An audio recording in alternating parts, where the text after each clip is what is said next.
Good morning बेटा। Good morning students. अपन पढ़ रहे थे चैप्टर नंबर 6 और चैप्टर नंबर 6 का अपन पढ़ चुके किरचॉफ के लॉ, यानी किरचॉफ के दोनों लॉ पढ़ा दिए आपको मैंने। पहला नियम क्या बोलते हैं, धारा का जो नियम है वो क्या बोलता है कि संधि बिंदु पर आने वाली धारा उससे दूर जाने वाली धारा के योग के क्या होता है, बराबर होता है। और जो किरचॉफ का प्रथम नियम है वो क्या करता है बेटा, किरचॉफ का पहला नियम आवेश संरक्षण के नियम क्या करता है बेटा, वो पालना करता है, यानी आवेश क्या रहता है, संरक्षित रहता है। इसी प्रकार दूसरा नियम क्या था, दूसरा नियम था वोल्टा के लिए था, उसको लूप नियम भी बोलते, क्या बोलते हैं, लूप नियम बोलते हैं। वो किस लिए था, वोल्टा किसी बंद परिपथ के अंदर वोल्टाओं का बीजगणितीय योग कितना होता है, शून्य होता है। ये बोल सकते हैं किसी बंद परिपथ के अंदर वोल्टाओं का बीजगणितीय योग उसके अंदर लगे सेलों के विद्युत वाहक बलों के योग की क्या होता है, बराबर होता है। और ये नियम किस लिए था बेटा, इस नियम को बोलते हैं, किसका नियम था, ये ऊर्जा संरक्षण का नियम था, यानी इससे ऊर्जा क्या रहती है, संरक्षित रहती है। पहला नियम आवेश संरक्षण है, दूसरा नियम ऊर्जा संरक्षण का नियम कहलाता है। और आपको मैंने बताया था कि पॉजिटिव कब लेना और नेगेटिव कब लेना, वो अपन सीख चुके थे। इसी सीक्वेंस में आगे बढ़ते हुए आज अपना टॉपिक है बेटा व्हीटस्टोन सेतु। इसे अपन क्या बोलते हैं, व्हीटस्टोन सेतु बोल दो या व्हीटस्टोन ब्रिज बोल दो। इसके बारे में बताया था सर व्हीटस्टोन ने इसके बारे में बताया था। उन्हीं के नाम पे इसे क्या नाम दे दिया गया, व्हीटस्टोन सेतु नाम दे दिया गया। ये क्यों बनाया गया बेटा, देखो ये जो सेतु बनाया गया ना, इसका उपयोग किया जाता है एक अज्ञात प्रतिरोध का मान ज्ञात करने के लिए। यानी व्हीटस्टोन सेतु के अंदर एक अज्ञात मान का प्रतिरोध लगा दिया जाता है और उसका मान ज्ञात करने के लिए इस पूरे के पूरी ब्रिज की व्यवस्था की जाती है। क्या होता है बेटा, इसके अंदर 4 प्रतिरोध, प्रतिरोध बेटा कौन से है, P, Q, R और S। इन 4 प्रतिरोधों को एक चतुर्भुज की संरचना के रूप में क्या कर देता है, व्यवस्थित कर देते हैं। 4 प्रतिरोधों को एक चतुर्भुज की संरचना में व्यवस्थित कर दिया जाता है, जिसके अंदर 2 प्रतिरोध दैट मीन्स P और Q को श्रेणी क्रम में और शेष 2 प्रतिरोध दैट मीन्स R और S, इन दोनों को श्रेणी क्रम में जोड़ दिया जाता है। यानी P और Q श्रेणी क्रम में होंगे और R और S कौन से क्रम में होंगे, श्रेणी क्रम में होंगे। और इन दोनों का जो कॉम्बिनेशन है दैट मीन्स P और Q जो है वो R और S के साथ कौन से कॉम्बिनेशन में है, पैरेलल कॉम्बिनेशन में। इसका मतलब क्या बेटा कि P और Q तो आपस में श्रेणी क्रम में, R और S आपस में श्रेणी क्रम में, और उसके बाद में PQ जो है वो RS के साथ कौन से क्रम में जुड़ा हुआ है, समांतर क्रम में जुड़ा हुआ। देखो इन दोनों के प्रतिरोधों के एक से बिंदु A से, इस दोनों पर तो एक से बिंदु C से जुड़ा हुआ है, तो कौन सा क्रम हो गया बेटा, ये क्रम हो गया आपका समांतर क्रम संयोजन हो गया। बात सुन में आई, वापस बोल रहा हूँ कि व्हीटस्टोन सेतु का जो उपयोग है वो अज्ञात मान का प्रतिरोध ज्ञात करने के लिए किया जाता है। यानी इसमें अज्ञात प्रतिरोध कौन सा है अभी बताऊंगा। इसमें होता है क्या, इन 4 प्रतिरोधों को एक चतुर्भुज की संरचना के रूप में व्यवस्थित कर दिया जाता है, ओके, जिसके अंदर जो 2 भुजाएं हैं दैट मीन्स AB और BC, इन दोनों के मध्य में 2 प्रतिरोध जोड़ दें, कौन से, P और Q। इसका मतलब प्रतिरोध P और Q आपस में श्रेणी क्रम में जोड़ देंगे। इसी प्रकार प्रतिरोध R और S, इन दोनों को श्रेणी क्रम में जोड़ देंगे। और इन दोनों प्रतिरोधों का जो श्रेणी क्रम संयोजन है उनको आपस में कौन से क्रम में जोड़ दिया जाता है, समांतर क्रम संयोजन में जोड़ दिया जाता है।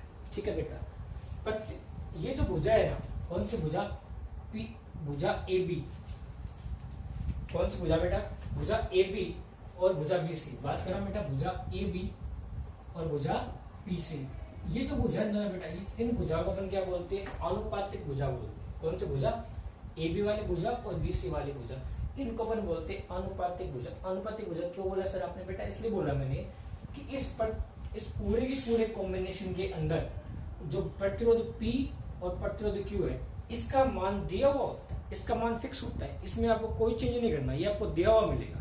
इसका मतलब यदि इसका मान फिक्स है तो इसका अनुपात कुछ भी हो सकता है। फॉर एग्जाम्पल मैंने कह दिया बेटा P का मान 2 है और Q का मान 4 है, तो इसकी वैल्यू चेंज होगी क्या, चेंज नहीं होगी, 2/4 फिक्स हो जाएगा, इसका अनुपात निकाल सकते हैं। लेकिन यदि मैं ये बोल दूं कि P की वैल्यू x है और Q की वैल्यू 4 है, तो अनुपात आ सकता है क्या, फिर अनुपात नहीं आ सकता। क्यों नहीं आ सकता, क्योंकि x का मान तो पता नहीं है कितना, x की वैल्यू कितनी है।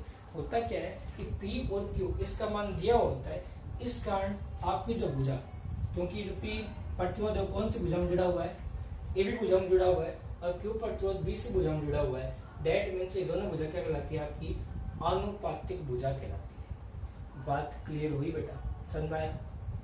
आगे देखो, ये जो प्रतिरोध S है ना, प्रतिरोध S जो भुजा DC के अंदर जुड़ा हुआ है, इस एस प्रतिरोध को क्या बोलते हैं? अज्ञात प्रतिरोध बोलते हैं। सब क्या बोलते हैं? अज्ञात प्रतिरोध। इसी का मान ज्ञात करना होता है, यानी अपने एस का मान ज्ञात करना है इस प्रतिरोध के। पी क्यू का मान दिया हुआ होता है, एस का मान ज्ञात करना होता है, और आर से बेटा बनता है रेजिस्टेंस। आर से क्या बनता है? रेजिस्टेंस। और इसके आगे एक वर्ड जोड़ दो, रेजिस्टेंस बॉक्स, तो क्या बन जाएगा? प्रतिरोध बॉक्स। क्या बन जाएगा? प्रतिरोध बॉक्स। बेटा एक बक्सा आता है, आपको लैब में दिखाएंगे कभी ले जाके।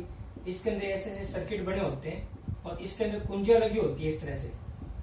इस कुंजी के अलग अलग नंबर होते हैं, या मान लो 10 ओम लिखा है या 20 ओम लिखा है।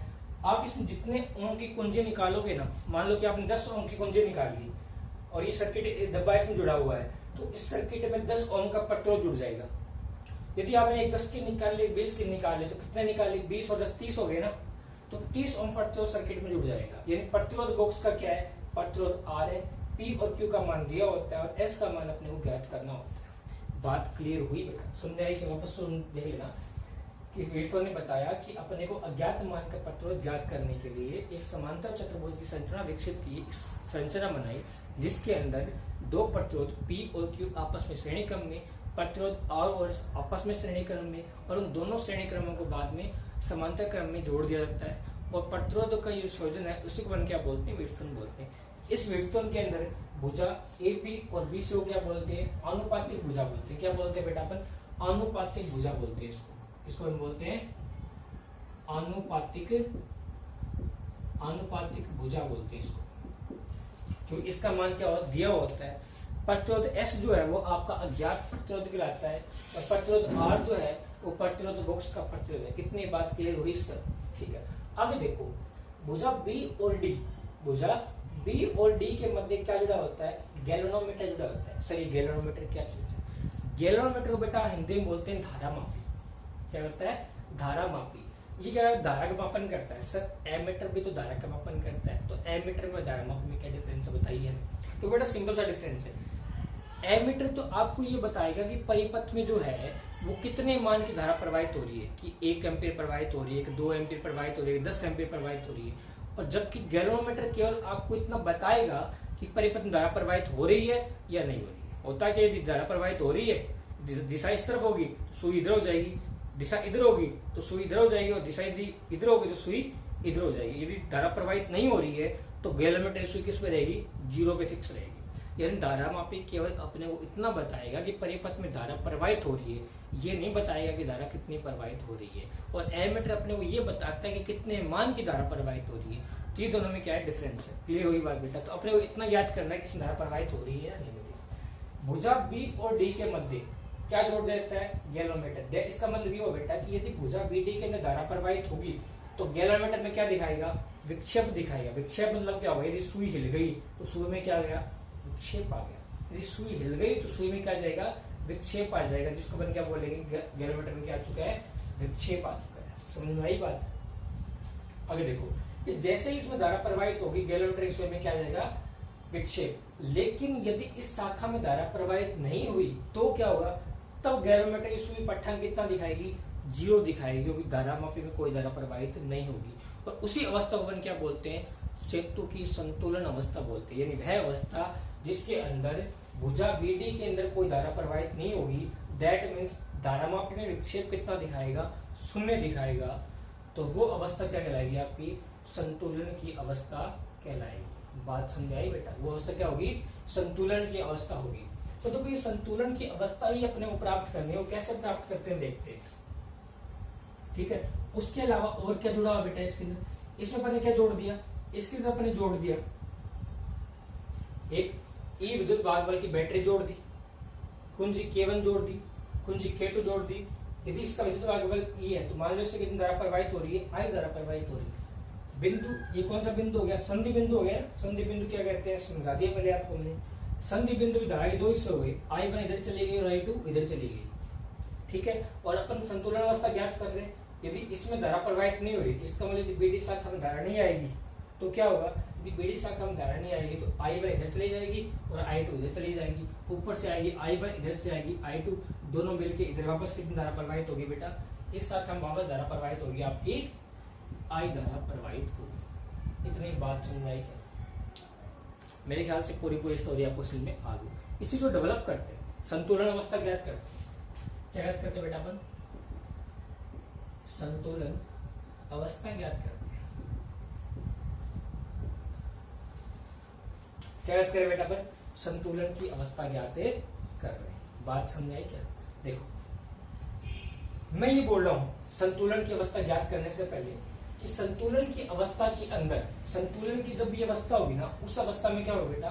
उस अवस्था में बिंदु बी और डी का योग का मान क्या होगा? समान। यदि आपको याद हो तो मैंने जब आपको संधारित्र वाला चैप्टर करवाया था तो उस समय आपको शायद मैंने एक चालक इधर लिया था, चालक ए, एक चालक इधर लिया, चालक बी, दोनों पे आवेश वितरित करवा दिया था और दोनों को अपन एक तार से जोड़ दिया था, याद है क्या? और उसके अंदर मैंने बेनिफिट योग निकाला था। उसमें मैंने कहा था कि इन आवेशों का पुनर्वितरण यानी आवेशों का ट्रांसफॉर्मेशन कब रुक जाता है? जब दोनों चालकों के विभव का मान समान हो जाएगा तो आवेशों का स्थानांतरण रुक जाएगा, उस समय धारा प्रवाहित होनी रुक जाएगी। याद है क्या वो बताया था आपको मैंने? यानी आवेशों का प्रवाह कब रुक गया? जब दोनों विभव का मान क्या हो चुका है? समान हो चुका है। यानी विभव का अंतर कितना आ चुका है? दोनों में 0 आ चुका है। तो उस समय क्या होगा? आवेश का प्रवाह रुक जाएगा। यदि आवेश का प्रवाह रुक गया तो धारा का मान कितना हो गया? 0। तो संतुलन की अवस्था के अंदर क्या होता है बेटा? संतुलन की अवस्था पे बिंदु बी और डी, बिंदु बी यानी बिंदु VB बराबर होगा बिंदु डी, यानी बिंदु बी और डी, यानी बिंदु बी पर योग का मान बराबर होगा बिंदु डी पर योग के मान के। ये कब पॉसिबल होगा? संतुलन की अवस्था में। और वो अवस्था क्या होगी? जब गेलों में कोई धारा प्रवाहित नहीं होगी। तो मैं क्या बोल रहा हूँ, स्टार्टिंग के अंदर अपन क्या करेंगे? कुंजी K2 को लगा देंगे। कुंजी K2 को जैसे ही लगाएंगे धारा प्रवाहित होने स्टार्ट हो जाएगी, और कुंजी K1 को भी लगा देंगे। जैसे कुंजी K1 K2 को लगाएंगे धारा प्रवाहित होने स्टार्ट हो गई, और जैसे संतुलन की अवस्था आएगी, अपन जानते हैं संतुलन की अवस्था के ऊपर बिंदु बी और डी पे योग का मान समान हो गया तो BD शाखा में कोई धारा प्रवाहित नहीं होगी। इधर से धारा जा रही है I1, इधर धारा जा रही है, यानी P प्रतिरोध में I1 धारा प्रवाहित हो रही है और R प्रतिरोध में I2 धारा क्या हो रही है? प्रवाहित हो रही है। संतुलन की अवस्था है तो इसमें धारा I1 जाएगी, इसमें धारा कौन सी जाएगी? I2 जाएगी। चलो आगे देखते हैं। यदि बिंदु B और D पे योग का मान समान है, इसका मतलब क्या बेटा? इसका मतलब बिंदु भुजा VAB पे योग का मान बराबर होगा भुजा VAD, यानी शाखा AB के अंदर विभव का मान बराबर होगा शाखा AD के अंदर विभव का मान, यानी इन दोनों के विभव का मान जो है ना वो भी आपस में क्या होगा? इक्वल होगा। क्यों? क्योंकि इन दोनों बिंदु विभव का मान क्या है? बराबर है। ठीक है, बात समझ आई? अब अपन क्या निकालते बेटा? अब अपन निकालते बिंदु AB पर विभव का मान। तो निकालो AB विभव का मान कैसे निकलता है? आप जानते हो क्या होता है? VB माइनस VA विभवांतर की परिभाषा से, भी आपको याद हो जाए क्या निकालते हैं? VB minus VA। चलो निकालो, होगा क्या बेटा? अपन जानते हैं, अपन किधर जा रहे हैं? VB माइनस VA निकाल ले, यानी इस शाखा में विभव का मान निकालते हैं। वो कैसे निकलता है? ओम का नियम क्या बोलते हैं? तो V इक्वल टू क्या होता है? I, यानी धारा को और प्रतिरोध गुणा कर दो तो क्या निकल जाता है? आपका विभव निकल जाता है। ये ओम का नियम बोलता है। तो देखो धारा कितनी प्रवाहित हो रही है? I1, और प्रतिरोध कितना आपका? P। अपन देखो धारा की दिशा में चल रहे हैं, धारा की विपरीत दिशा में चल रहे हैं। अपन धारा की दिशा में चल रहे हैं और धारा की दिशा में जाते हैं तो विभव का वैल्यू क्या होगी? नेगेटिव होगी, पॉजिटिव होगी? तो इस बार बेटा क्या होगी आपकी? पॉजिटिव होगी। सो नेगेटिव होगी तो क्या होगा? माइनस का I1, कितना आ गया? माइनस का I1P। इसी प्रकार जिसको मैं ऐसे लिख दूं VAB, इस पक्षांतर कर दूं, दोनों को माइनस से मल्टीप्लाई कर दूं पूरे, तो क्या बनेगा? ये बनेगा VA माइनस VB बराबर बन जाएगा I1P, और समीकरण नंबर कितनी आ गई? 1। यानी शाखा AB में विभव का मान कितना आ गया? I1P आ गया। इसी प्रकार शाखा VAD मान कर लो, शाखा VAD के अंदर किसका मान निकालना है? विभव का मान निकालना। तो ये मान कितना आएगा बेटा? देखो जाना किधर है? A से D के पास जाना तो क्या बनेगा? ये बनेगा आपका VD minus VA। VD minus में क्या बन गया? VA बन गया।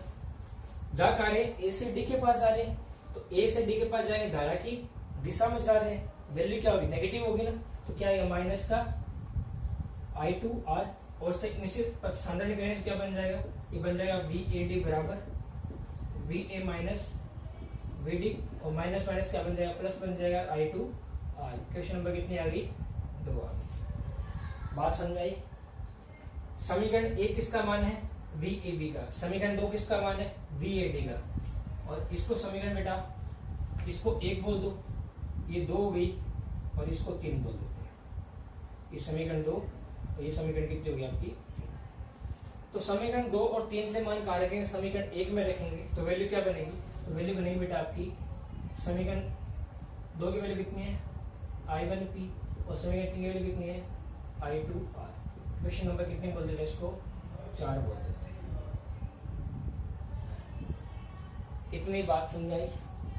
आगे देखो, इसी प्रकार सेम इसी के जैसे अपन किस में निकालेंगे, यदि भुजा VAB की विभव का मान VAD की विभव के बराबर है, तो इसी प्रकार तो लिखते हैं अपन बेटा, इसी प्रकार अपन बोल सकते हैं, क्या बोल सकते हैं कि VBC बराबर होगा VDC, यानी शाखा VBC में विभव का मान है बराबर होगा VDC के विभव का मान।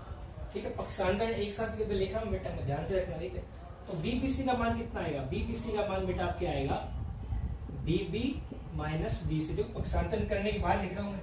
आप स्टार्टिंग क्या था VAB, तो क्या लिखा आपने VB माइनस BA, माइनस में वैल्यू आई, और VA माइनस B पक्षांतरण करते वैल्यू क्या बन गई, प्लस में बन गई। तो मैंने सीधा लिख दिया VB माइनस BC, यानी VB माइनस BC, तो वैल्यू क्या आएगी, धारा कितनी प्रभावित हो रही I1, और तुरंत कितना है Q, तो क्या बनेगा I1Q। क्वेश्चन नंबर कितनी आ गई, 5। इसी प्रकार VDC का मान कितना आएगा बेटा, VDC का मान आएगा VD माइनस में BC, और वैल्यू कितनी आएगी, वैल्यू आएगी बेटा आपकी I2S। Question number 6। और अपन जानते हैं VB माइनस BDC बराबर है, तो समीकरण 5 और 4 आपस में क्या होंगे, बराबर होंगे। तो अपन लिख सकते हैं क्या कि I1Q बराबर होगा I2S। इक्वेशन नंबर कितनी आ गई, 7 आ गई। इतनी बात क्लियर हुई क्या बेटा, समझ में आया। अब क्या करेंगे, समीकरण 4 में भाग देंगे समीकरण 7 का। समीकरण 4 भाग समीकरण 7 देंगे बेटा, समीकरण 4 भाग समीकरण 7। तो ऐसा समीकरण 4 का मान कितना, I1P बराबर क्या है I2R,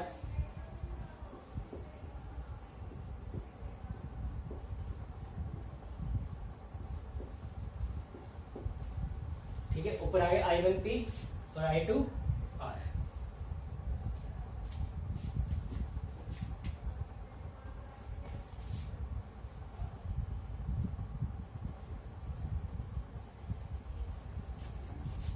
इसी प्रकार बेटा क्या है, समीकरण 4 हो गया, समीकरण 7 का मान कितना ही गिरा, भाग दो इसमें, I1Q divide by I2S, I2 से I2 कट गया, I1 से I1 कट गया, तो वैल्यू क्या आ गई, वैल्यू आ गई P/Q बराबर आ गया R/में।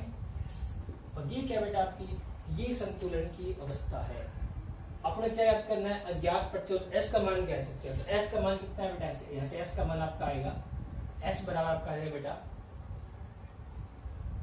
R गुणा Q/में P,